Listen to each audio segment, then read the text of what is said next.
Buenas tardes, ¿qué tal? Ya me presentó Humberto, muchas gracias. Muchas gracias nuevamente a todos por su presencia el día de hoy y por haberse quedado. Ya tuvimos toda la mañana muy nutrida con temas de investigación y ahora vamos a pasar a la parte de experiencia del cliente o Customer Experience, y es un gustazo para mí presentar a mi buen amigo Alexis Herrera. Les cuento un poco de lo que hace. Es el director de consultoría en Óptimo. Óptimo es uno de nuestros socios de negocio más importantes y es experto en experiencia del cliente con más de 20 años de trayectoria. Se le ha considerado como uno de los profesionales de mayor referente CX en Latinoamérica, implementando exitosamente más de 100 programas con enfoque B2B y B2C en más de 15 países. Es graduado de la Universidad de Oxford, esa Oxford, la que se llama esa, no la del Estado de México. Es graduado de la Universidad de Oxford en Ciencias de la Investigación y de la Universidad de British Columbia en Mercadeo. Es catedrático a nivel de posgrado, investigador activo en temas de servicio y colaborador del bestseller EXO de Exponential Organization. Y nos va a hablar hoy de algunos casos de éxito, unos casos de estudio en cómo se transforma la voz del cliente. Por ahí lo preguntaban hace rato a la gente de Teleperformance, me parece. Pues vamos a hablar precisamente de eso. Cómo se transforma la voz del cliente en resultados de negocio. Ese tema crucial en el que un montón de programas, como dicen por ahí, donde la puerca tuerce el rabo, cuando llega el sí dice, ¿dónde está el retorno? ¿Dónde está el dinerito de esto que hemos invertido en este programa? Aquí Alexis nos va a platicar precisamente de dónde se encuentran esos centavitos cuando implementas un programa de voz del cliente. Alexis, muchísimas gracias. Gracias, muchas gracias, Raúl. Qué gusto verlos. Aplauso, sí. Sí, se vio como flojón, como ven. Listo, ¿me ayudan con la presentación, porfa? O yo le doy aquí, eso. Bien. No saben qué felicidad estar acá con ustedes. Qué buena onda que vinieron todos. Qué buena onda ver la audiencia tan grande. ¿Me escuchan bien? Súper. Una pregunta muy importante. Cliente céntrico el tema. ¿Quién conoce a Facundo Cabral? Levante la mano. Sí, me lo temía un poco. Bueno, es un cantautor ya fallecido, activista, súper activista, más o menos como Residente. ¿Quién conoce a Residente? Sí, también me lo temía un poco, ¿no? También activista. Era el vocalista de Calle 13. Pues a lo mejor podemos hablar de Maluma, ¿no? También es… ¿Quién conoce a Maluma? No, ahí sí lo conocen. Ese sí no quiere levantar la mano. También es activista del amor libre, ¿no? Felices los cuatro. Todo esto para decir, Facundo Cabral, que no conocen, tuvo una súper desgracia, perdió a su hija y a su esposa, por ahí en el 78, en un accidente aéreo. Él ya bastante famoso, ¿no? Ya cantando y etcétera. Y hablaba 8 idiomas, básicamente olvidó casi todo de lo que hablaba, bajó 30 kilos, un par de años sin hacer, pues no mucho más que el duelo. Y estaba en una entrevista en televisión y le llama a la Madre Teresa de Calcuta, en vivo en el programa, ¿no? Porque estaba escuchando toda la historia y todo. Le dijo, oye Facundo, creo que tienes un gran problema. Y le pregunto, ¿qué vas a hacer con todo ese amor que te está sobrando? Y de la reflexión, él fue a cuidar, pues, la gente que cuidaba a la Madre Teresa de Calcuta, ¿no? La gente, pues, muy enferma, y los fue a cuidar. Y se quedó un año cuidando gente, cuidando enfermos, muchos de ellos terminales, básicamente dando servicio, mucho servicio. Y él dice después que ese evento le salvó la vida. Esa pregunta, ¿no? ¿Qué vas a hacer con todo ese amor que te sobra? Y el hecho de ir a cuidar, a dar servicio, ¿no? Que eso le salvó la vida. Y después compuso cosas lindísimas. Varios de los grandes éxitos de su carrera profesional fueron después de esto. Y les quiero contar esto porque como seres humanos tenemos una vocación innata de servicio. Es natural. Los niños chiquitos tú ves cómo atienden al hermanito, hacen cosas, vienen, te traen, son súper lindos. En la gran mayoría de las ocasiones los seres humanos tenemos una vocación muy grande por servir. Cuando le agregamos valor a otros, es una cosa súper placentera. Es decir, eso nos conecta muchísimo. Entonces, dejemos eso por un momento ahí. Como seres humanos estamos muy bien cableados para el servicio y el servicio, pues, salva vidas. Y también empresas. El servicio también salva empresas. Y no solo las salva, las puede llevar al éxito en su industria. Hay dos maneras de definir grandeza, ¿no? Una manera es desde las utilidades. Yo soy una empresa grandiosa porque estoy en el top de las utilidades de mi industria. Esa fue la manera como definieron grandeza en este libro, Good to Great, muy usado en los MBAs, un bestseller súper reconocido, un gran libro. Toda la tesis es, las empresas grandiosas, esas que aparecen ahí, son grandiosas desde el punto de vista de las utilidades. Y toda la tesis fue, ¿qué hacen esas empresas grandiosas que no hacen ya no digamos promedio, las buenas empresas? Una manera diferente de medir grandeza en las empresas es desde la voz del cliente. ¿Cuáles son las empresas exitosas en experiencia del cliente? Las que más valor le agregan a sus clientes, las que mejor servicio brindan, las que tienen una vocación más grande. Y está esa lista de empresas que salieron en este libro, The Ultimate Question, que este libro es con el que se hizo muy famoso Net Promoter, esta métrica y esta metodología muy usada. Este fue el trabajo seminal.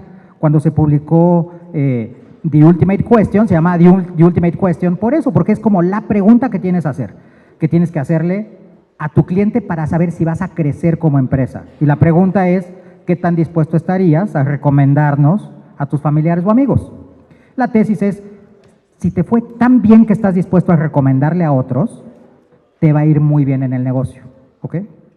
Dos maneras de definir grandeza diferentes. Una es cuánto dinero estoy haciendo, la otra es cuánto valor estoy entregando, ¿ok? Vamos a ver los resultados, un poco de esto. A 10 años de la publicación de cada libro, 10 años, vean lo que crecieron, 5.1%, no se ve ahí la cosita esta, es que yo soy de la vieja guardia, ya se notó con Facundo Cabral, ¿no? Entonces, aquí en estas electrónicas no jala esto.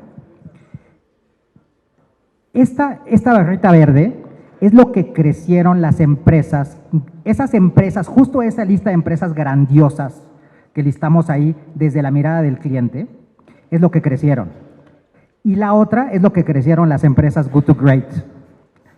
Vis a vis, desde las utilidades, desde el valor al cliente. Generar grandes experiencias es un grandísimo negocio. Diríamos que es el único negocio. Todos vivimos en función de los clientes, todos vivimos en función de los clientes. Si no le estás entregando valor a tu cliente, por bobo que suene lo que les estoy diciendo, no hay empresa. Tendemos cada vez más a medirnos a través de utilidades, cada vez más. Pero las utilidades, el estado de resultados hasta abajo, no sabes si esas utilidades son buenas o malas utilidades.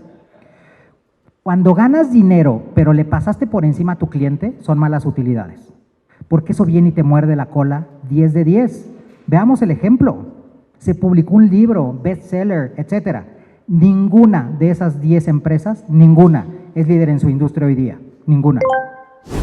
Y de las del otro lado, todas son líderes en su industria después de 10 años. Ese es el valor del enfoque en el cliente. Justo es ese.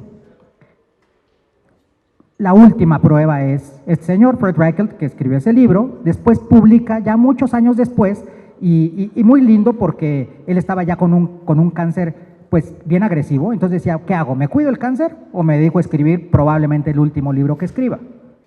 Se dedicó a escribir el libro y publica en el libro, ya como nada que perder, básicamente, escribe este libro, que fíjense el nombre, ¿no? Es Ganando a través del propósito. ¿Cuál es el propósito? ¿Cuál es tu propósito como organización? ¿Tu propósito es generar más utilidades? tu propósito es generar valor al cliente y en consecuencia generar utilidades, tu propósito es generar un mejor ecosistema. ¿Cuál es tu propósito? ¿A quién atiendes? ¿Y qué haces por ellos? Y entonces tiene unos ejemplos lindísimos de propósito superior. Y él aquí revela estos números en el libro, donde dice, cuando yo publiqué aquel libro y tenía esas empresas, abrí un portafolio en la bolsa de valores, donde metía eran 11 empresas, esas 11 empresas en mi portafolio, y todo mi dinero lo metí ahí. Y fíjense cómo se desempeñó el portafolio de Fred Reichelt, 10.1 versus el promedio, 3.6. Una prueba más de que cuando inviertes, trabajas, construyes en estas empresas con mucho propósito, te va muy bien. Y esto parece un tema del huevo o la gallina, ¿no? Necesito utilidades para atender mejor a mis clientes, para tener clientes, o necesito cuidar a mis clientes para tener utilidades. Y la verdad, lo que nos dicen los datos duros es que primero va el cliente, 10 de 10, ¿ok? Se nos olvida.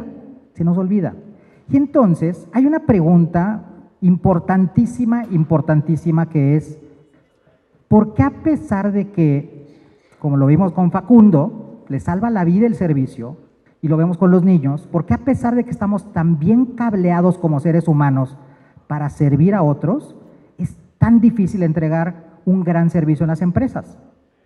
Si yo les pregunto ahora, ¿quién ha tenido, cuéntenme de la última semana, una gran experiencia de servicio que haya tenido? Normalmente hay pocas manitas levantadas, normalmente. Es bien difícil. ¿Por qué? ¿Por qué si estamos cableados como seres humanos para entregar buen servicio? ¿Por qué si como empresa sabemos que es una gran estrategia, por qué es tan difícil? Es una pregunta sumamente importante que ponen aquí estas dos autoras, ¿no? De un libro que les recomiendo muchísimo, se llama Uncommon Service. Yo creo que es de los mejores libros de estrategia de experiencia del cliente que hay. Ahorita les voy a dejar una fuente ahí porque ahí se pueden meter y ahí van a ver varias cosas, ¿no? Al final. Pero es una pregunta fundamental. Y entonces, una siguiente pregunta obligada es, ¿cómo canalizamos ese impulso natural por atender, por servir, por agregar valor? ¿Cómo lo podemos canalizar a nuestras organizaciones para tener mejores utilidades, un mejor ecosistema, mucho más beneficios para todos, un mejor lugar de trabajo? ¿Cómo lo canalizamos? Y bueno, yo me quiero presentar oficialmente, ¿no? Estas preguntas me han movido a mí los últimos 20 años, fundamentalmente. He estado buscando por todos lados cómo cada vez más canalizar esto, cómo cada vez más ayudar a las organizaciones a que a través del servicio, a través del propósito, a través de la vocación, podamos tener mucho mejores empresas, más sostenibles, con utilidades muy sanas, ¿no? Eso es lo que he hecho, y entonces les quiero contar un par de casos. Les quiero contar un par de casos de cómo lo hemos vivido y darles unos tips muy concretos de cómo ir canalizando esta vocación tan grande de servir en muy buenos negocios. Primer insight que yo les quiero dejar: el gran servicio no viene del esfuerzo y la actitud, ¿ok? El gran servicio en las organizaciones no viene del gran esfuerzo y la actitud, viene del diseño consciente de tu sistema, de tu modelo de negocio y tus sistemas, para que le facilites a tus equipos entregar servicio. Muchas veces, voy a poner un ejemplo del departamento de quejas, ¿ok? Todos hemos hablado de un call center aquí, todos, para alguna cosa. Y todos podemos saber que es normalmente no tan bueno el servicio.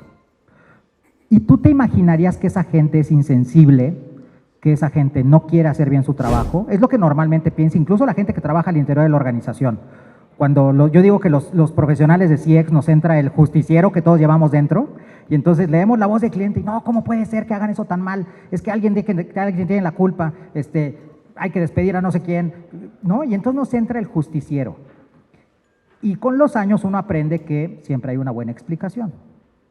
Y entonces cuando tú vas con estos chicos de servicio de call center y les preguntas, oye, cuéntame cómo es tu día, y no me dejarán mentir quien está acá en call center, ¿no? ¿Cuál es el principal KPI por el cual los miden? Tiene diferentes nombres, pero en general es el tiempo medio de operación. ¿Cuánto tiempo tardas en una llamada? Y entonces, ¿qué tal que un cliente necesita 10 minutos para que le soluciones? Y otro puede necesitar 2 minutos.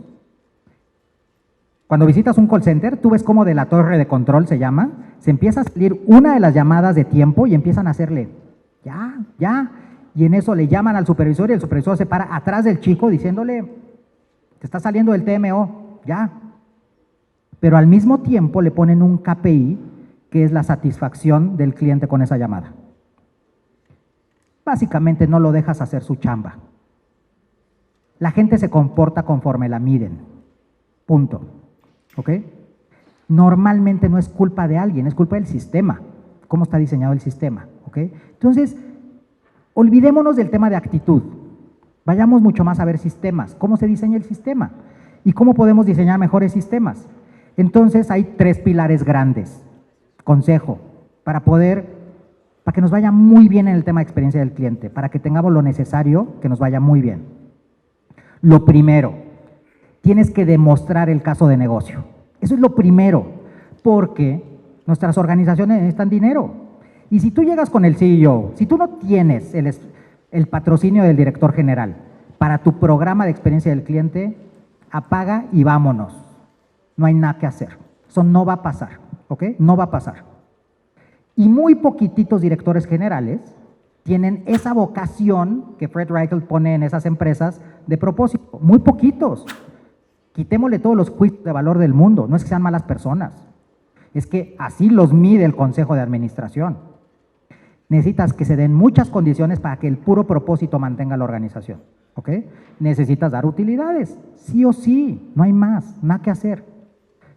¿Cómo tú, experto en CX, profesional, vas a ayudar a generar más dinero? Pregunta número 1, caso de negocio. Ese es el primer pilar. Si no partes de ahí, nada que hacer. Puedes hacer todos los journeys del mundo, todas las encuestas del mundo, puedes hacer lo que tú quieras, no va a pasar. Vas a tener algunas victorias, pero no vas a transformar el tema. Número 2, dale un balazo en la cabeza al maldito ego. Y eso significa, diseña de afuera hacia adentro. ¿Ok? Tus cuestionarios, por ejemplo. Pregúntale a tu cliente qué es importante para ellos. Con base en lo que tu cliente te dice, construyes tu cuestionario. Porque si no estás preguntando lo que quieres saber, no lo que tu cliente te quiere decir. Y entonces cuando haces toda la estadística y haces esa regresión lineal para ver qué atributos son los que más impacto tienen sobre el NPS, sobre la satisfacción, etcétera, no te correlaciona y dices, ¿por qué no me explica esto? Porque es lo que tú querías, lo que es importante para ti, no para tu cliente. Hay una serie de atributos que ni siquiera estás preguntando. Hay que hablar cualitativamente primero y luego con eso se construye. Es un ejemplo, ¿ok? Voy a poner más ejemplos ahora.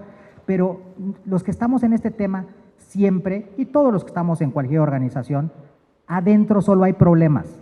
Las soluciones están afuera. Y nos la vivimos demasiado tiempo hablando adentro y operando adentro. Hay que pensar afuera siempre. ¿Qué dice mi cliente? Déjate ayudar por tu cliente. Él te va a decir. No quieras inventar el hilo negro, no nos pongamos hiperinteligentes. Pregúntale a tu cliente, ¿ok? Número 3, facilita los comportamientos. No pongas métricas que tiran por otro lado. No le pongas procesos que le estorban para atender al cliente.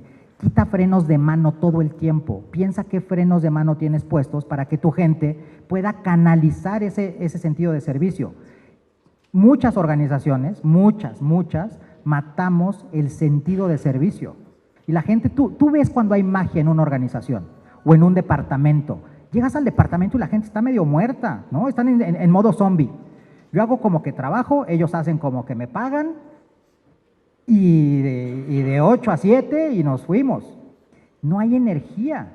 Y eso es una desgracia brutal. Todo el tiempo que pasamos en la organización y que eso no nos mueva, no sintamos en la panza el gusto de qué buena onda. El atender a otros, ya sea internamente o externamente, es una desgracia, es una súper desgracia, ¿no? Eso no debería de pasar, pero pasa. ¿Por qué? Por los atributos que le ponemos allá dentro de política, de procesos, de KPIs, no que estén mal, están mal canalizados. Observa cuáles son frenos de mano, ¿ok? Entonces, bajo estos 3 pilares voy a presentar muy breve, ¿no? Un par de casitos, Y este que les quiero mostrar, el primero, estoy citando aquí a Valerie Peck, que es del equipo de Question Pro. Valerie es una súper eminencia en tema de Journey Mapping. Yo pensaría, de la gente que yo he conocido, pensaría que es la persona que más sabe en el mundo de este tema y que verdaderamente tiene muchos pasos adelante. Question Pro tiene desde hace un tiempo un producto que es una joya, no es mapear un journey, es tener un repositorio donde centralizas el mapeo del journey, y a eso le pegas los KPIs y además lo puedes ver en tiempo real cómo se va moviendo el journey con todas las iniciativas que tienes, ¿no? Es una joya, es una cosa increíble, está diseñado de afuera hacia adentro, mucho por Valerie y su equipo, pero bueno, ese es paréntesis, un poco de contexto de quién es Valerie, pero lo que Valerie dice de manera muy sencilla es, si desde CX no estás demostrando cómo vendes más, retienes o creces el valor del cliente, estás perdido, estás perdida. Punto. No hay más. Caso de negocio. ¿Cómo lo que hacemos todos los días ayuda a vender más, a retener o crecer clientes? De eso les quiero contar. Entonces, atraer más clientes. Este caso es una joya de caso porque este cliente tenía 10 años sin llegar a meta comercial. 10 años. La gente no creía que fuera capaz, obviamente, decían, es que eso nada más es una cosa que pusieron ahí, se lo sacaron de la manga, y sí se lo habían sacado de la manga, y ellos creían que no podían llegar a esa meta de comercial, y nada más no llegaban en 10 años, ¿no? Ahora vemos un poco una gráfica. Más de 400 vendedores en 6 regionales, no es poca gente, y en abril 2022 implementamos una cosa que se llamaba venta cliente céntrica. Es decir, le preguntamos al cliente, vimos a los mejores vendedores a través de NPS, no de ventas, de NPS, que correlacionaba perfecto con ventas, o sea, los que salían mejor evaluados por sus clientes vendían más, por mucho. Le preguntamos a sus clientes, oye, ¿y qué te gusta de cómo te venden? ¿Qué es lo que tú valoras de este vendedor, del proceso? ¿Qué te gustó? Es bien chistoso, ¿no? A la gente nos choca que nos vendan, pero nos encanta comprar. Y es la misma cosa. El tema es que cuando empoderas a tu cliente, cambia todo el tema, ¿ok? Entonces les preguntamos al cliente y sacamos unos atributos y dijimos, mira, cosas que si ahorita las vemos, si viéramos ahí los atributos diríamos, qué cosa más boba, ¿no? Obvio, ¿no? Que me entiendan, que me escuche, que me asesore y que después me sugiera para tomar una buena decisión. Venta consultiva se inventó hace muchos años, pero el maldito ego y los KPIs de hay que llegar y hay que llegar y hay que llegar nos tiran siempre por otro lado. Es normal, siempre nos tiran hacia adentro, ¿ok? Y entonces, lo que hicimos fue, esto no se ve, pero lo que les quiero decir aquí es, hicimos un mystery, más o menos cómo estaban vendiendo en general la fuerza de ventas. Esto es una venta por WhatsApp. Lo que ustedes ven ahí, todos los mensajes que ven ahí, son del asesor. No hay un solo mensaje del cliente. O sea, eso es, yo te digo, santo y seña, y lo que quiero es venderte a como dé lugar. Una cosa así, o sea, es una aberración, ¿no? Cuando lo vio el director general, una cosa tan sencilla, que le dijimos, mira, así está vendiendo el equipo, dijo, antes vendemos. Y sí, antes vendían, ¿no? Efectivamente. Y entonces dijimos, no, necesitan un instrumento que les ayude a diagnosticar y entender. Hicimos una cosa que es una bobada. Un formatito muy sencillo, esas 4 cosas que dicen ahí es, empieza a preguntarle por su familia, luego por el estado de salud, luego por necesidades puntuales e inquietudes y después por presupuesto. No siempre tienes claro el presupuesto, pero empieza por ellos, venta cliente céntrica. Y ese formatito se llamaba el CES, Consultoría Especializada en Salud. Y después de que haces la consultoría y los asesoras, no les vendes nada, solo los asesoras. Les preguntas, ahí esa encuesta que está ahí, les preguntas, oye, ¿y qué tan dispuesto estarás a recomendarle una consultoría como esta a un amigo? Y quienes decían 9 o 10, los promotores, oye, ¿y me podrías decir a quién le pudiera llamar? Y capturan recomendaciones ahí. Y entonces se alimentaba una base de datos, era una bola de nieve. Venta cliente céntrica. Esto solo lo pudimos ejecutar porque ya en la administrar 400 vendedores es muy heavy. Esto que están viendo es Question Pro. Una cosa súper linda de Question Pro es que puedes mapear a la organización. Entonces tú tienes los diferentes niveles jerárquicos y tienes quién está debajo de qué gerente, de qué coordinador, de qué jefatura, hasta nivel de vendedor. Y entonces gestionar el NPS, es decir, si sabemos que entre mayor NPS, esa es la gráfica de ellos. Hicimos la intervención, empezó a subir NPS del vendedor, empezó a subir ventas, brutalmente. El KPI ya no eran ventas, el KPI era NPS. Porque entonces yo mido que también atendiste a tu prospecto. Sé que si lo atendiste bien, vas a vender, ¿no? Huevo o la gallina. No. Primerito. ¿Quién sabe si fue primero el huevo o la gallina, pero después fue la tortilla? Seguro. Entonces, seguro enfocarnos en el valor al cliente, seguro. A través de Question Pro es bastante ágil poder hacer eso. No solo vimos eso, vimos que a los vendedores que tenían NPS más alto, vean la intención de compra adicional, 92%. Los vendedores que con NPS más bajos, este es un 85 versus 24 NPS, 37% de intención de compra. Obviamente cuando te va bien tienes mucho más referidos y más venta cruzada, eso es lo que encontramos, pero mucho más, no poquito. Finalmente, vean la tendencia, ¿no? Línea base, así venían las ventas en picada. Esta fue la intervención cliente-céntrica y esto no ha dejado de crecer, no ha dejado de crecer. Ellos crecieron el año pasado 4 veces más que la velocidad de su industria. No fue otra cosa que pensar en tu cliente, venta cliente-céntrica, ¿ok? Primero el propósito. Ese es el caso 1 que les quería contar. Y entonces vemos los elementos. Caso de negocio, muy pronto dijimos, ¿cuánto vale? ¿Cuánto vale esto? Número 2, le preguntamos al cliente cómo quería. Número 3, trabajamos en los comportamientos que esperaban los clientes, ¿ok? Y los gestionamos todo el tiempo. Retener y crecer las cuentas. Este cliente tenía 6 años llevando NPS de manera muy diligente, ellos tienen más de 3 millones de clientes. Estaban enfocados mucho en este tema de NPS, tienes los promotores que están muy contentos, los pasivos que más o menos, básicamente son los que te cambian por precio, es como el cáncer porque es asintomático, no te enteras, nada más te dejan los clientes. Y entonces están los pasivos y están los detractores que están enojados contigo, ¿no? Lo que dice la metodología del libro es, tienes que recuperar a los detractores. Nosotros dijimos, ¿será que sí? Y entonces hicimos un ejercicio, primero, caso de negocio, ¿ok? Medimos, esto es banca, medimos los saldos, el saldo inicial de los clientes en julio, promedio. Luego dijimos, oye, ¿cuánto crece de julio a septiembre el saldo? O sea, su valor como cliente. Promotores 5%, pasivos 3%, detractores decrece un poquito, ¿ok? Sí valen más los promotores, listo. Oye, ¿y esos detractores a los que fuimos a recuperar el servicio? Es decir, metí la pata, me llegó la alerta por Question Pro o el sistema que tengamos o a manita, pero me llegó una alerta, este cliente es detractor. Lo que dice la metodología es, en menos de 24 horas, tendrías que estarle llamando a tu cliente a decirle, oye, lo siento mucho, ven, me voy a hacer cargo, ¿no? Te voy a solucionar ese problema. Y esto tiene que ser así como religioso el tema, ¿no? Eso se llama cierre de ciclo corto oficialmente, porque muy en corto cierras el ciclo de haber escuchado y luego ir a solucionar.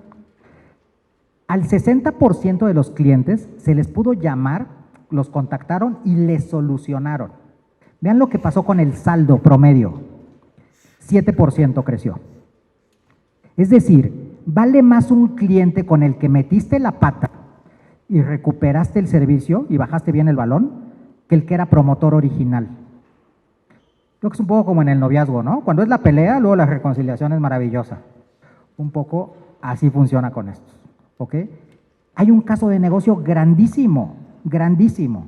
Ahora más tarde van a escuchar un poco de Ahorra Seguros, unos casos súper interesantes de cómo cuando tú atiendes el servicio y te haces cargo de lo que te dijo tu cliente, el valor del cliente sube muchísimo. Ojo, cuando no solucionas, ahora les cuento esa cifra, cuando no solucionas, el saldo se cae a 15%. Es decir, le dices a la novia, oye, es que hay que hablar porque creo que no van bien las cosas. Y ella te dice, no, es que siempre hacemos planes con los amigos. Y al siguiente fin de semana le dices que van a ir con tus amigos. Exactamente, eso es lo que pasa. ¿Para qué me preguntaste? O sea, ¿es una burla o qué onda? ¿No? Mejor nunca me hubieras preguntado nada. No pregunten si no van a hacer cosas, ¿ok? Es muy peligroso, súper peligroso. Mejor nunca haber preguntado. Y es lo que nos dice esta gráfica. Si vas a preguntar es porque te vas a hacer cargo, disciplinadamente, ¿ok? Porque es un gran negocio. Entonces, lo que logramos demostrar es que a través de estar recuperando el servicio, sí subía la retención, sí subía el valor, y entonces cuando se le presenta esto al director general dice, ¿cuánto vale eso? Y entonces dijimos, fíjate que el proceso nos costó $2,400, eso les costó implementar esto. O sea, la persona que se hacía cargo eran 300 detractores en el piloto. Y esos detractores, ese incremental en su saldo eran $240,000. Yo digo, o sea, literalmente ni el Chapo trae esos márgenes, o traía, ¿no? O sea, heavy, es un caso de negocio brutal. Cuando presentas esto a la alta dirección es incontrovertible. En consecuencia vas a tener, absolutamente vas a tener soporte, 100%, ¿ok? Muy rápido les quiero mostrar algo. La teoría dice, recupera detractores. No se ven mucho las cifras, no se preocupen. La teoría dice, recupera detractores. Lo que estamos viendo ahí es la deserción. Y aquí lo que está pasando es que la deserción, ustedes ven estas, la deserción de detractores es mucho más alta, ¿no? Ok, pues nada nuevo, normal, pues sí, los clientes enojados se van más. ¿Cuánto valor, cuánto dinero, cuánto de mis pesos están en estado promotor, pasivo o detractor en diferentes segmentos? Entonces, se me van pocos promotores aquí, ¿no? Pero valen mucho dinero.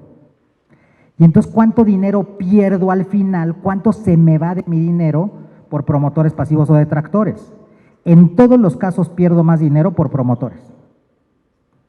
Eso nos cuestiona mucho la lógica de decir, ¿será que me voy por los detractores primero? No. Tienes que voltear a ver el valor promedio del cliente. Tienes que echarle un poquito de finanza al tema, ¿ok? Y decir, bueno, ¿qué me conviene? ¿Quién vale más? Y entonces tus programas de experiencia los tienes que enchufar primero a donde hay más valor, caso de negocio, ¿ok? Cuando empiezas a hacer esto sistemáticamente, el sistema empieza a moverse mucho y eso genera una cultura, ¿ok? Si ustedes le van a entrar desde la cultura es mucho más difícil, directo. Importante, Question Pro, para gestionar a estos detractores hay buenas herramientas. Las primeritas cosas que yo vi en Question Pro hace muchos años fue que tú puedes segmentar priorizar, si es por segmento, cuáles son los segmentos que más valen o cuáles son las prioridades, no necesariamente detractores. Oye, mándame a los promotores que tienen tal saldo. Y eso sí, mándame una alerta súper crítica porque esos no los puedo dejar pasar. O dime cómo va cada uno de los vendedores. Entonces la gestión es mucho más cercana, la gestión de los problemas que tengo con mis clientes, quién los tiene que solucionar y si los está solucionando o no. Y hay que apoyar a esta gente, ¿ok? Porque si tú le avientas ahí te ve el problema, soluciona, eso no va a pasar. Tienes que diseñar las soluciones, si no lo mandas a la guerra sin fusil, básicamente, ¿ok? O sea, no quiere decir que es tu tema y es tu perro, tú lo bañas, no. Tienes que ayudar a que la solución se lleve a cabo, ¿ok? Tienes que hacer manuales de solución, literalmente. Un poco más de este tema. Entonces, el mensaje es, pues el servicio es una cosa maravillosa, salva vidas, salva empresas, hace crecer mucho a las empresas. El trabajo que hacemos quienes estamos en esto me parece que es una cosa, pues lindísima, lindísima, lindísima, porque te conecta con ese impulso tan natural que tenemos de servir, de agregar valor, y además es un gran negocio. Qué belleza trabajar en eso.